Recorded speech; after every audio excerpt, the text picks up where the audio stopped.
Hello അസ്സലാമു അലൈക്കും, welcome back to my channel. ഇന്ന് ഞാനിവിടെ വന്നത് ഒരു കുനുഫ റെസിപ്പി ആയിട്ടാണ്. കുനുഫ രണ്ട് വിധത്തിലാണ് ഞാൻ ഇവിടെ ഉണ്ടാക്കുന്നത്. അപ്പോൾ നമ്മൾ റെസിപ്പിയിലോട്ട് കിടക്കാം. ഞാൻ ഇവിടെ ഫ്രോസൺ കുനുഫ ഡോ ആണ് എടുത്തത്. അതൊന്ന് ഫ്രീസറിൽ നിന്ന് ഒരു 2 മണിക്കൂർ മുമ്പേ പുറത്ത് വെച്ചത്. തണുപ്പൊക്കെ പോയതിന് ശേഷം അത് നേരെ പൊട്ടിച്ച് നല്ല ലൂസായിട്ട് നേരത്തെ കാണിച്ച പോലെ ചെയ്താൽ, എന്നിട്ട് അതിന് ശേഷം ബട്ടർ ഉരുക്കി വെച്ച് ബട്ടർ അതിൻ്റെ താഴെ അത് മാറ്റി വെക്കാം. പിന്നെ മിക്സ് ആയതിന് ശേഷം മാറ്റി വെക്കാം. അപ്പോൾ പിന്നെ ഒരു ബൗളിൽ ഞാൻ ഒരു ക്രീം ചീസ് ഞാൻ കുറച്ച് ക്വാണ്ടിറ്റി എടുക്കുന്നുള്ളൂ ഇതിൻ്റെ അകത്ത്. അപ്പോൾ ഒരു ക്രീം ചീസ് ബാർ ഉണ്ടായിരുന്നു, അത് പൊട്ടിച്ചെടുത്ത് പിന്നെ നല്ല ഫ്രഷ് ക്രീം, ഫ്രഷ് ക്രീം അത് ഏതായാലും ഞാൻ ഫുൾ ഫാറ്റാണ് എടുത്തത്. പിന്നെ കുറച്ച് മിൽക്ക് മെയ്ഡ്, കുറച്ച് ഒരു മധുരം ഉപ്പ് നമ്മൾ ചീസ് ഇടുന്നുണ്ട് മൊസറല്ല, അപ്പോൾ അതുകൊണ്ട് കുറച്ച് മിൽക്ക് മെയ്ഡും കൂടി ആഡ് ചെയ്തിട്ടുണ്ട്. അപ്പോൾ അതെല്ലാം കൂടി മിക്സ് ചെയ്ത് നല്ല മറ്റേ ക്രീം ചീസ് നല്ലോണം അലിഞ്ഞിട്ട് വേണം വരാൻ. അപ്പോൾ അത് നല്ലോണം മിക്സ് ചെയ്ത് പിന്നെ നമ്മുടെ ഒരു ബേക്കിംഗ് ട്രേയിൽ നമ്മൾ നേരത്തെ മാറ്റി വെച്ച കുനുഫ ഡോ ഒന്ന് നല്ലോണം സെറ്റ് ചെയ്ത് കൊടുക്കും.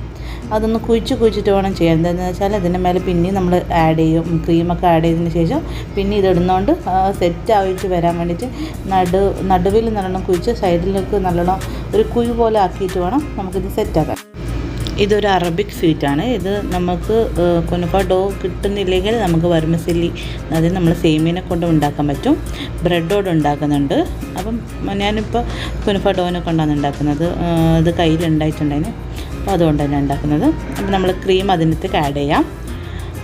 അത് നല്ലോണം ഒന്ന് ഒരു സ്പാച്ചുല വെച്ചിട്ട് നല്ലോണം എല്ലായിടത്തേക്കും ഒന്ന് സെറ്റാക്കി വെച്ച് കൊടുക്കാം. പിന്നെ അതിന് ശേഷം നമ്മൾ മൊസറല്ല ചീസും കൂടി ആഡ് ചെയ്യുന്നുണ്ട്. അത് ഞാൻ കുറച്ച് ആഡ് ചെയ്യുന്നുണ്ട് എന്ന് വെച്ചാൽ ഫുൾ ക്രീമൊക്കെ നല്ലോണം ആയതുകൊണ്ട്. പിന്നെ നല്ലോണം ചീസ് വേണമെങ്കിൽ കുറച്ച് നല്ല സെറ്റാണ്. നമ്മൾ ക്രീം ആഡ് ചെയ്യുന്നപ്പോൾ തന്നെ ചീസും കൂടി ആഡ് നല്ല വിരിഞ്ഞ് വരും. അപ്പം അങ്ങനെ ഞാൻ അധികം ചീസ് ആഡ് ചെയ്തിട്ടില്ല. പിന്നെ ഉപ്പില്ലാത്ത ചീസ് വേണം എടുക്കാൻ. അപ്പം നമ്മൾ ഇതിൻ്റെ മേലോട്ട് നേരത്തെ ബാക്കി വെച്ച ഇതും കൂടി കുനുഫടവും കൂടി ആഡ് ചെയ്യാം. അപ്പോൾ അത് ഒരു ബേക്കിംഗ് ട്രേ അല്ലെങ്കിൽ ഒന്നെങ്കിൽ ഓവനിൽ വെക്കാം. ഞാൻ 2 തരത്തിലാക്കുന്നുണ്ട്.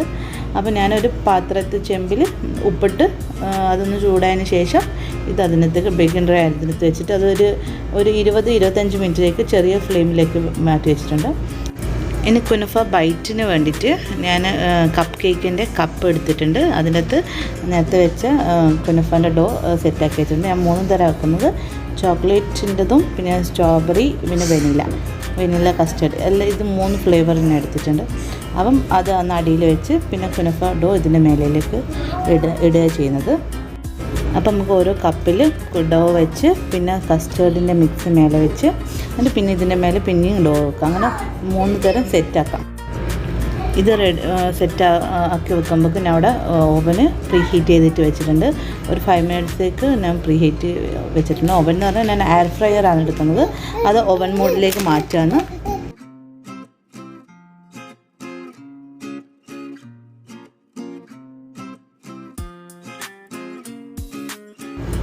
അപ്പോൾ പ്രീ ഹീറ്റ് ചെയ്ത് എയർ ഫ്രയറിലേക്ക് കപ്പ് ഓരോന്നായിട്ട് വെച്ചിട്ടുണ്ട്. അപ്പോൾ ഇതൊരു 10 മിനിറ്റ്സേക്ക് ബേക്ക് ചെയ്യാം. അത് റെഡിയാകുമ്പോഴേക്ക് ഒരു പാത്രത്തിൽ നമുക്ക് ഷുഗർ സിറപ്പ് ഉണ്ടാക്കാം. ഒരു പാത്രത്തിൽ ഒരു കപ്പ് പഞ്ചസാര, ഒരു പകുതി പുളിനാരങ്ങ അതിൻ്റെ നീരും കൂടി ആഡ് ചെയ്ത് നമുക്ക് ഷുഗർ സിറപ്പ് കുറച്ച് ഒരു നൂൽ പരുവൊന്നും ആവണ്ട, ഒരു ലൈറ്റ് അതൊന്ന് കുറുകി വരുന്നവരെ വെയിറ്റ് ചെയ്യാം. അപ്പം നമ്മൾ ഷുഗർ സിറപ്പും കൂടി ആക്കി വെച്ചതിന് ശേഷം നമ്മുടെ കുനുഫ റെഡി ആയിട്ടുണ്ട്. അതിന് ചെറിയൊരു ഞാൻ ഷുഗർ സിറപ്പൊക്കെ ഉണ്ടാകുമ്പോൾ കണ്ണ് ചെറുങ്ങനെ തെറ്റിപ്പോയിട്ട് ചെറിയൊരു കാലിപ്പ് വന്നിട്ടുണ്ടായിരുന്നു. അപ്പം അതൊന്ന് റെഡിയായി നല്ല ടേസ്റ്റ് ഉണ്ടായിട്ടുണ്ടായിരുന്നു. അപ്പം ഞാൻ ഡെക്കറേറ്റ് ചെയ്യാൻ നേരത്തെ പിസ്ത പൊടിച്ച് വെച്ചിട്ടുണ്ടായിരുന്നു. അപ്പോൾ അതും കൂടി ആകുമ്പോഴേക്ക് എൻ്റെ ഇവിടെ കുനുഫ റെഡിയായി, ഒരു വിധത്തിലുള്ള കുനുഫ റെഡിയായി. ഇനി അടുത്തത് അതും റെഡി ആയിട്ടുണ്ട്. എയർ ഫ്രയർ തുറന്ന് നോക്കുമ്പോൾ അതും റെഡി ആയിട്ടുണ്ട്. കണ്ട് മേലെ കണ്ട് ബ്രൗൺ കളറായിട്ട് വന്നിട്ട് അതും ഓരോ കപ്പ് കട്ട് ചെയ്ത് കുറച്ച് ചൂട് പോയതിന് ശേഷം കപ്പ് കട്ട് ചെയ്തിട്ട് സെറ്റാക്കി വെച്ചിട്ട് ഇതേപോലെ പിസ്താഷ്യോ ഡെക്കറേറ്റ് ചെയ്താൽ മതി. അപ്പം നമ്മുടെ കുനുഫ ബൈറ്റും റെഡി ആയിട്ടുണ്ട്. കസ്റ്റേർഡൊക്കെ മെൽട്ടായി വന്നിട്ടുണ്ട്. ചോക്ലേറ്റ് കസ്റ്റേർഡ് ഉണ്ട്. അല്ലെങ്കിൽ നിങ്ങൾക്ക് ജസ്റ്റ് ചോക്ലേറ്റ് മാത്രം ഇട്ടിട്ട് ആക്കാം കേട്ടോ. ക്രീമൊന്നും ഇല്ലാണ്ട് വെറും ന്യൂട്ടല്ല മതി. പക്ഷേ ഞാൻ ന്യൂട്ടല്ല എടുത്തു, ഞാൻ കസ്റ്റേർഡിൻ്റെ ഫ്ലേവർ എടുത്തത്. അപ്പോൾ എല്ലാവർക്കും എൻ്റെ വീഡിയോ ഇഷ്ടമായി എന്ന് വിചാരിക്കുന്നു. അപ്പോൾ അടുത്ത വീഡിയോയുമായി കാണുന്നവരെ ബായ്.